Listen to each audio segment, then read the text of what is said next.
할렐루야.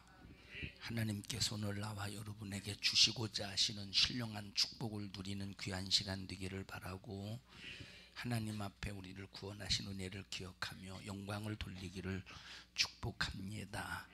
하나님께서 오늘 우리에게 주실 말씀은 이사야서 53장 1절부터 5절, 사도행전 1장 4절부터 8절까지 대독하겠습니다.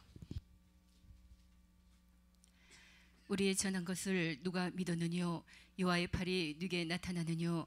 그는 주 앞에서 자라나기를 연한 순 같고 마른 땅에서 나온 줄기 같아서 고운 모양도 없고 풍채도 없은즉 우리의 보기에 흠모할 만한 아름다운 것이 없도다. 그는 멸시를 받아서 사람에게 실어 버린 바 되었으며 강고를 많이 겪었으며 질고를 아는 자라. 마치 사람들에게 얼굴을 가리우고 보지 않음을 받는 자 같아서 멸시를 당하였고 우리도 그를 귀히 여기지 아니하였도다. 그는 실로 우리의 질고를 지고 우리의 슬픔을 당하였거늘 우리는 생각하기를 그는 징벌을 받아서 하나님에게 맞으며 고난을 당한다 하였노라. 그가 찔림은 우리의 허물을 인하며 그가 상함은 우리의 죄악을 인함이라. 그가 징계를 받음으로 우리가 평화를 누리고 그가 채찍에 맞음으로 우리가 나음을 입었도다. 사도와 같이 모이사 저에게 분부하여 가라사대 예루살렘을 떠나지 말고 내게 들은 바 아버지의 약속하신 것을 기다리라. 요한은 물로 침례를 베풀었으나 너희는 몇 날이 못되어 성령으로 침례를 받으리라 하셨느니라. 저희가 모였을 때에 예수께 묻자와 가로되 주께서 이스라엘 나라를 회복하심이 이때니까 하니 가라사대 때와 기한은 아버지께서 자기의 권한에 두셨으니 너희의 알 바 아니요 오직 성령이 너희에게 임하시면 너희가 권능을 받고 예루살렘과 온 유대와 사마리아와 땅끝까지 이르러 내 증인이 되리라 하시니라. 아멘.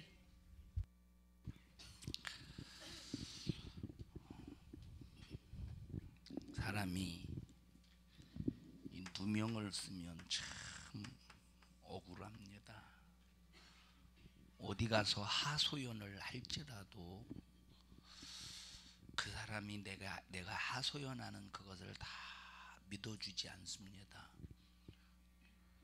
내가 누명을 썼는데 A라는 사람에게 찾아가서 야, 어떻게 사람이 그럴 수 있냐, 나는 아무런 잘못이 없는데 누가 막 나를 향해서 이렇게 누명을 씌우고 이렇고 저렇고 참 나 힘들다.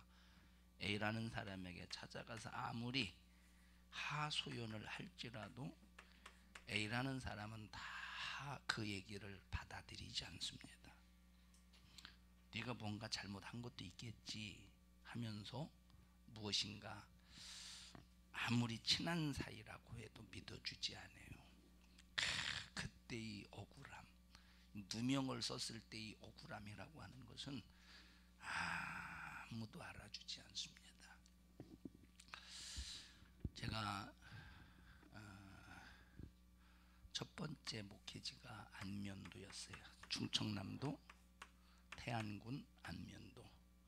두 번째 목회지가 당진에서 목회했어요. 세 번째 목회지가 어디였느냐면 바로 부산입니다. 아마 제가 목회 인생이 1994년도에서부터 목회를 시작을 했기 때문에, 그럼 몇 년 목회한 거야? 한 14년 목회했나 횟수로? 14년? 24년 정도. 와, 많이 했다. 24년 동안 목회하면서 한마디로 목회에 관해서 표현하자면 누명을 쓴 생애였다 라고 해도 과언이 아닐 정도로 많은 누명을 써갔습니다. 제 경험한 바에 의하면 이런 누명을 썼을 때 내가 내 스스로 내 힘으로 밝히려고 하면 밝힐수록 더 함정에 빠지더라고. 더 함정에. 근데 참 다른 건 다 그냥 그러려니 하고 넘어갈 수 있는데 성도들에게 쓰는 누명은 참 힘든 것 같아요. 성도들에게 쓰는. 왜냐하면 성도들을 위해서 기도하고 성도들이 잘 되기를 바라서 설교하고, 이 설교라고 하는 것이 성도들 좋은 소리만, 성도들에게 좋은 소리만 하는 게 절대 설교가 아니에요. 뭐 좋은 소리 하면 뭐도로, 뭐 좋은 소리 들으려면 뭐 뭐도로 교회 옵니까? 세상에 얼마든지 좋은 소리 하는데 많이 있는데, 설교가 뭐냐? 잘못된 것을 뜯어 고치는 게 설교예요. 그럼 잘못의 기준이 뭐냐? 성경이다. 잘못의 기준이 뭐예요? 성경이야.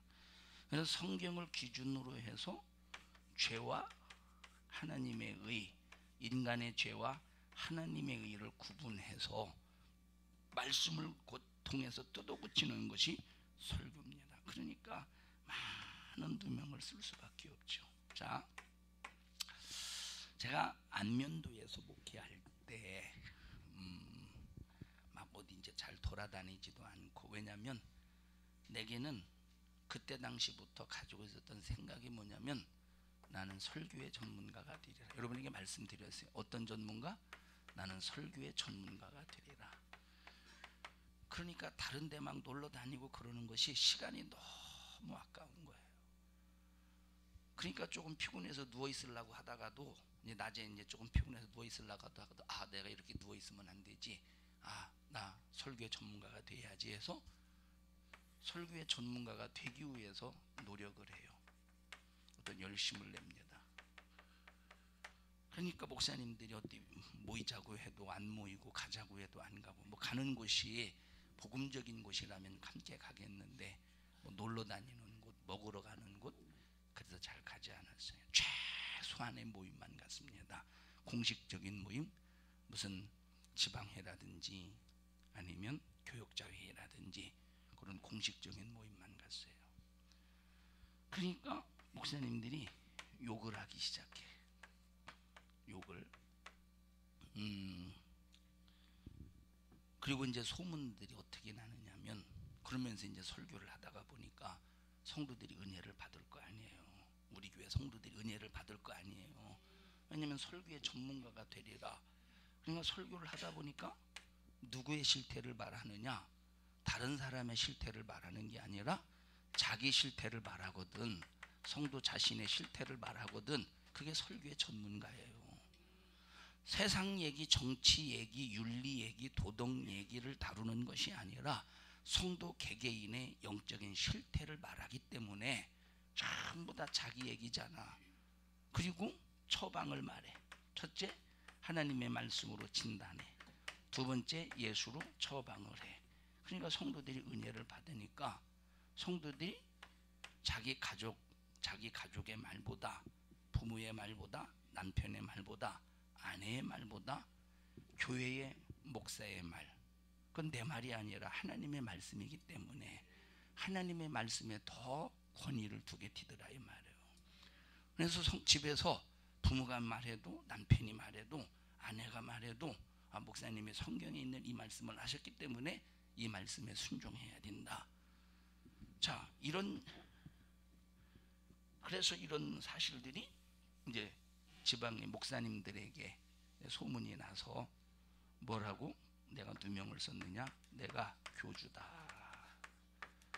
이제 교주다라고 하는 누명을, 내가 교주입니까? 교주라는 말은 자기 사람으로 만들어내는 것이 교주입니다. 제가 어제 인터넷으로 이렇게 검색하고 엊그제 식사하면서 박성수 권사님이 그 얘기를 하더라고요. 그 얘기를 듣고 인터넷을 보니까 그게 나오더라고. 이렇게 피복음교회. 여기는 찬송이나 복음성가를 부르지 않고 동요에다가 가사를 붙여가지고 이렇게 하는 것 같더라고요. 그런 걸 교주라고 그러는 거예요. 그 교주, 그런 것들을, 그런 대빵을 교주라고 그러는 거예요. 여러분, 교주는 하나님밖에 없어요. 이 세상에 모든. 자, 난 교주가 아니에요. 나는 하나님의 말씀을 전하는 전도자일 뿐입니다. 하나님의 말씀을 전하는 대언자일 뿐이에요. 자, 그런데 교주래. 누명을 씌운 거죠. 난 교주가 아니에요. 근데 교주라고 누명을 씌우는 거예요. 자, 왜냐? 성도들이 집에서 부모의 말, 아내의 말, 언니의 말, 동생의 말, 누나의 말을 들어야 되는데 목사의 말에 더 권위를 두는, 이건 목사의 말에 권위를 두는 게 아니라 성경 말씀에 권위를 두는 거예요. 자, 거기서 한 13년 동안 그러니 목사님들에게 얼마나 핍박을 많이 받았겠어요. 참 핍박 많이 받았습니다. 심지어 제가 감리교단에서 목회할 때 여러분에게 다 그전에 얘기했던 겁니다. 선배 목사님이 안면도에서 목회를 때 한 지역의 지방에 한 지방에 있었던 선배 목사님이 자기 말을 안 들으니까 내가 이제 자기 말을 들어야 되는데, 근데 그분의 말을 들으면 안 될 것 같았고, 아니 들을 말을 들어야지 듣지 말아야 될 말을 들으면 되겠습니까? 사람이. 자, 그러니까 안 들은 부분들이 많이 있어요. 예를 들어서 이제 감리교단 같은 경우는 세 개의 신학교가 있어요. A라는 신학교, B라는 신학교, C라는 신학교. A라는 신학교는 서울에 있고, B라는 신학교는 대전에 있고, C라는 신학교는 저쪽 화성인가 그쪽에 있어요. 감리교단에. 여기는 지금 동성애 때문에 난리 납니다. 난리 났어요. 동성애 그 그룹 있고 모임 있고 이런 그 신학교 내에 그 신학생들 내에서. 자, 근데 거의 지금 이 정치 구도가, 그때 우리 때 당시에 정치 구도가 서울 신학 나온 사람, 대전 신학 나온 사람, 화성 있는 신학 나온 사람, 이 정치 구도가 3파전으로 이렇게 구분이 됐어요. 목사님들 세계 속에서 정치 구도가. 근데 그 선배 목사님은 이제 저는 이제 대전에 있는 신학교를 나왔으니까, 선배 목사님은 요 대전에 있는 자기 이제 신학교 후배들을 딱 동원해서 서울에 있는 나온 신학교, 화성에 나와 있는 신학교 이제 그 사람들을 이렇게 배타하고 배척하면서 자기의 힘을 과시하려고 하는 거예요. 바로 동문이라고 하는. 그래서 교역자 회의도 때로는 안 가려고 하고. 그런데 교역자 회의는 그래도 공식적인 모임이잖아요. 그러면 나는 그 모임에서 나와서 공식적인 교역자 모임에 가요.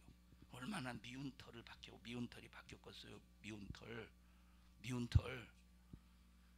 여러분 이럴 때 여기서 나올 수 있어요? 지금 전부 다 동문이야. 그리고 이 동문들이 의기투합을 하면서 마음으로 하나가 되는 이상, 마음으로 하나가 되려는 이상, 왜?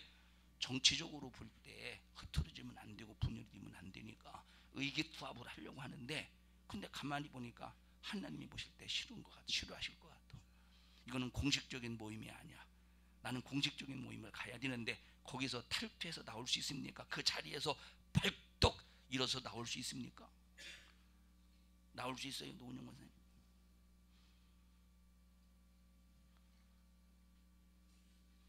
나올 수 있어요? 나올 수 있어요? 유빈아 나올 수 있을 것 같아? 자, 그래서 갈라디아서 1장 10절에 보면 내가 사람을 기쁘게 하랴 하나님을 기쁘게 하랴, 읽어보세요. 이제 내가 사람들에게 좋게 하랴 하나님께 좋게 하랴 사람들에게 기쁨을 구하랴 내가 지금까지 사람의 기쁨을 구하는 것이었다면 그리스도의 종이 아니니라. 내가 사람을 기쁘게 하기 위해서 내가 사람의 모임이 중심이 된다면 나는 그리스도의 종이 아니라는 거예요.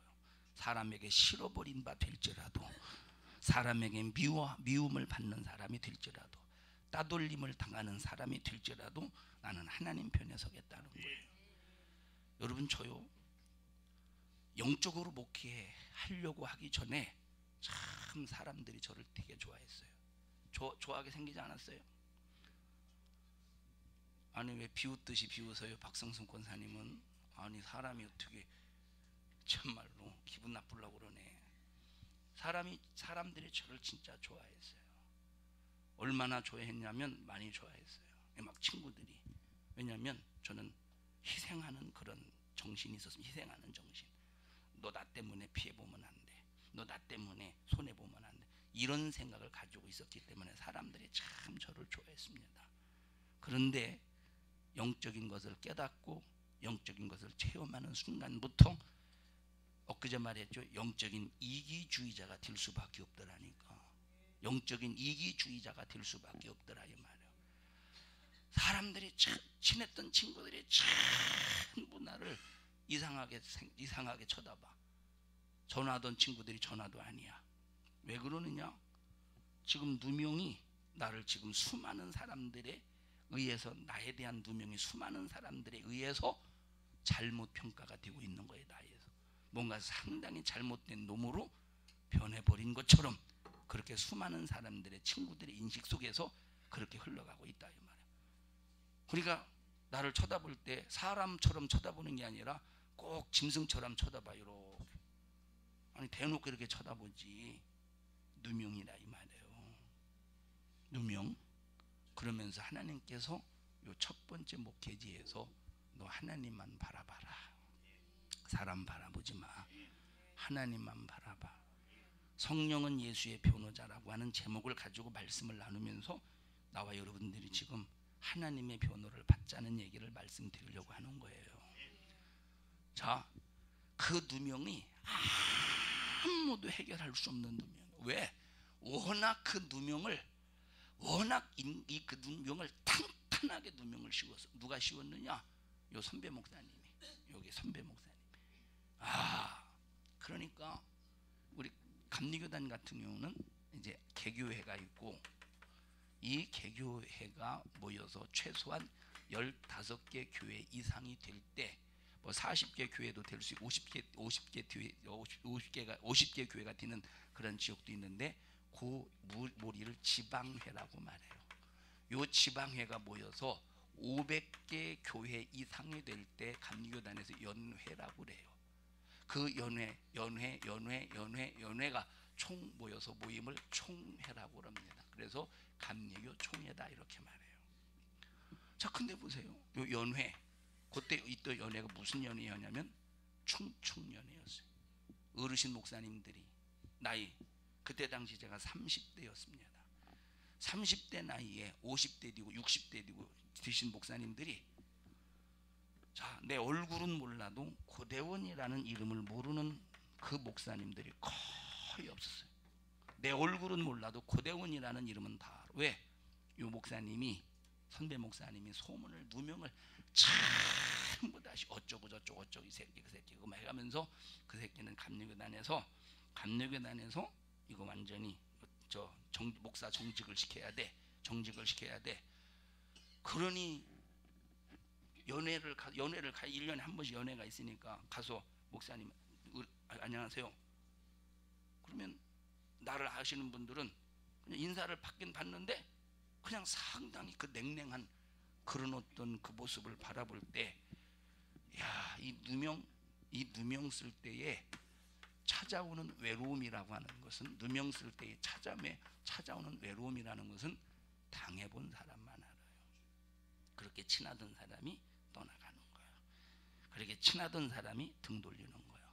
그렇게 친하던 사람이 나 몰라라 하는 거예요. 오히려 앞장서서 맞아 과거 그랬어. 나도 그 외로움이라는 것은 아무도 이해할 수 없어. 그 속에서 나는 감사한 것이 하나님을 바라볼 수 있고, 하나님께 매달릴 수 있고, 더욱더 설교의 전문가가 될 수 있도록 나는 교회에서 기도해 가면서 하나님의 말씀을 집중해서 연구할 수 있는 기회가 되었다 이 말이에요. 자, 그런데 어느 날 내 속에서 대원아, 네가 승리했다 하는 주님의 감동이 딱 오는 순간부터 하나님이 그 누명을 해결해 가시는데, 하나님이 해결해 가실 때 순식간에 해결이 되더라 이 말이에요. 그러다가 13년 여기에서 목회하고 당진으로 왔어요. 2007년도 1월에 당진으로 왔어요.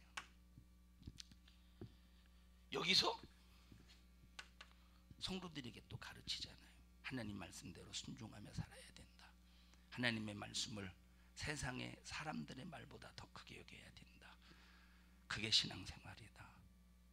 내 환경대로, 내가 하고 싶은 대로, 교회 오고 싶으면 오고 말고 싶으면 마는, 그게 무슨 신앙생활이냐? 그건 종교생활이지. 하나님께서 우리에게 말씀을 주신 것은 첫째로 내 죄를 깨닫게 하기 위함이요, 두 번째로 내가 깨닫고 회개했거든 성령의 힘을 통하여 하나님의 말씀대로 순종해야 된다. 우상 숭배하면 안 된다. 거룩한 주를 온전히 지켜야 된다. 주일날 일하면 안 된다. 주일날 물건 사고 보면 안 된다. 주일날 절대로 결혼식장에 가지 마라. 자, 당신들이 가정에서 죽은 조상, 죽은 부모님 예배를 드린답시고 추도 예배를 통해서 얼마나 우상 숭배의 죄를 많이 짓냐. 절대 정신 바짝 차려서 죄가 되지 않도록 해라. 그렇게 설교합니다. 소문이 어떻게 나느냐? 고대원 목사는 율법주의자다. 율법주의자다. 율법주의자는 말씀을 지켜서 구원받으려고 하는 주의가 율법주의자예요. 나는 성도들에게 절대로 말씀을 지켜야 구원받는다고 말하지 않았어요. 말씀을 지켜야 구원받는 게 절대 아니에요. 예수의 십자가의 피의 공로로 죄사함을 받아야 구원받는 거지. 예수의 십자가의 피의 공로로 죄사함을 받아야 구원받는데, 이렇게 구원받은 사람은 벌써 신앙의 양심이 살아나게 되어 있어요. 신앙의 양심이 살아있는 사람은 하나님의 말씀대로 살고자 하는 자기의 속에서 신앙의 양심이 발동이 된다, 이 말이에요. 여러분들이 예수 믿고 구원받았어도 말씀대로 살아야 된다는 그 정신과 의식과 인식이 없다면 여러분들 속에 과연 구원의 생명이 있는가 점검해 봐야 되는 거예요. 누명을 써서 율법주의자라고 누명을 썼어요. 재정이 처음에 갔을 때 재정이 얼마였다면 제가 나올 때 3배인가 부흥하고 나왔어요. 재정 7년 만에 7년 만에 부산에 왔으니까. 자, 근데 성도들이 변화가 돼요. 보세요. 제가 이 당진에 가기 전에 성도들이 어디 부흥에만 있다면 쫓아다니기 바빴습니다. 당진에서 만약에 서산에 어떤 유명한 목사님 오셔서 부흥한다 그러면 당진에서도 서산까지 가는 거예요. 이 거리가 그래도 최소한 1시간 이상 가야 되는데 은혜 받으려고 가는 거예요. 그냥 어디에 누구 유명한 목사님 은혜 받을 만한 곳이 있으면 막 찾아. 근데 내가 여기 가면서부터 성도들이 어디 가서 좀 부흥이 좀 가라고 해도 아무리 가라고 해도 안 가. 왜? 교회 안에서 충족이 되는 거예요. 어디 가서 설교를 들어도 오히려 싱겁다는 거예요. 그래서 안 가요. 성도들이 은혜를 받아요. 그러니까 기가 막히지. 성도들이 율법주의자라고 목사님들이 누명을 씌우니까 기가 막힌 거지. 믿어요 안 믿지? 믿어요 안 믿지?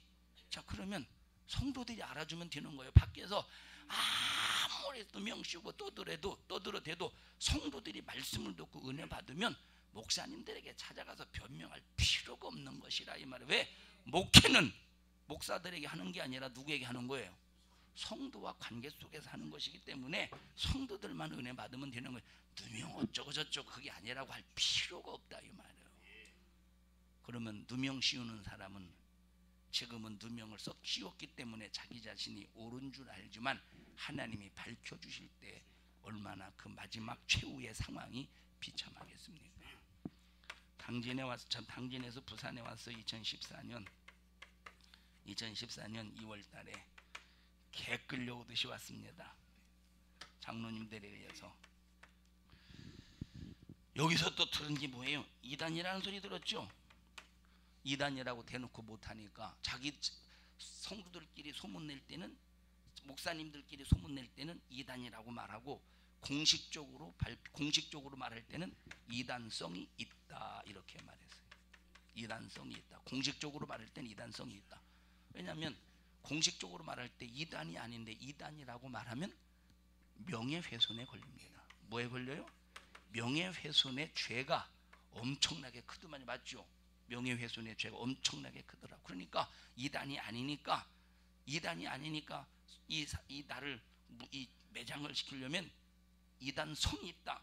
이단은 아닌데 이단의 위험이 있다. 그렇게 몰아가는 거예요. 뭐예요 이거?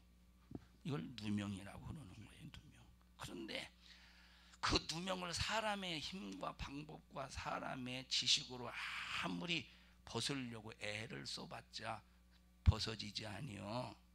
사람의 변호가, 다시 말하면 내 자신의 변호를 아무리 내 스스로 할지라도 누가 내 자신에 대해서 이 누명을 변호해 줄지라도 절대 그 온전한 변호는 이루어지지 않는다 이 말이에요.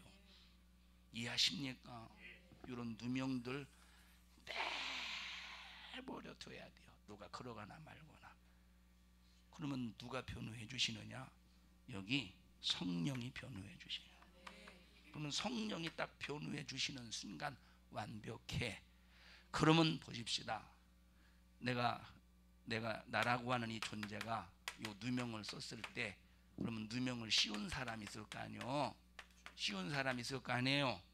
그러면 이 씌운 사람이, 하나님이 성령께서 이 누명을 딱 벗겨주셨을 때, 그러면 누명을 씌운 사람이 있을 거 아니에요. 그러면 나의 의는 드러나고 누명을 씌운 사람의 불법은 드러난다 이 말이에요. 누명을 쓴 사람은 하나님의 의를 드러내 주시고, 바로 누명을 씌운 사람은 불법이 드러나는 거예요. 그게 성령의 변호입니다. 그런데 절대 내가 변호하면 누명을 씌운 사람도 자기 의가 계속 높아져 가고 자기 자신의 누명도 벗어지지 않는 거예요. 할렐루야. 그러니까 보세요. 누가 누명을 씌웠던 말았던, 누가 누명을 씌웠던 말았던, 그게 중요한 게 아니야. 변론할 필요도 없고 변론하고 싶은 마음도 내 속에서 없어야. 왜 없어야 되느냐? 언젠가는 성령이 변호해 주신다. 언젠가는 성령이 변호해 주신다. 언젠가는 성령이 변호해 주신다. 언젠가는 성령이 변호해 주신다. 이 믿음을 가지고 계속 내가 누명을 쓸지라도 묵묵하게 꿋꿋이 하나님의 뜻을 이루어가고 말씀을 이루어간다면 정말로 성령이 어느 순간에 변호하실 날이 오신다 이 말이에요. 그러니 여러분, 성령을 예수님께서 보내주신 이것이, 하나님 아버지가 성령을 보내주신 이것이 얼마나 감사하고 다행스러운 일입니까? 얼마나 감사하고 다행스러운 일이냐 이 말이에요.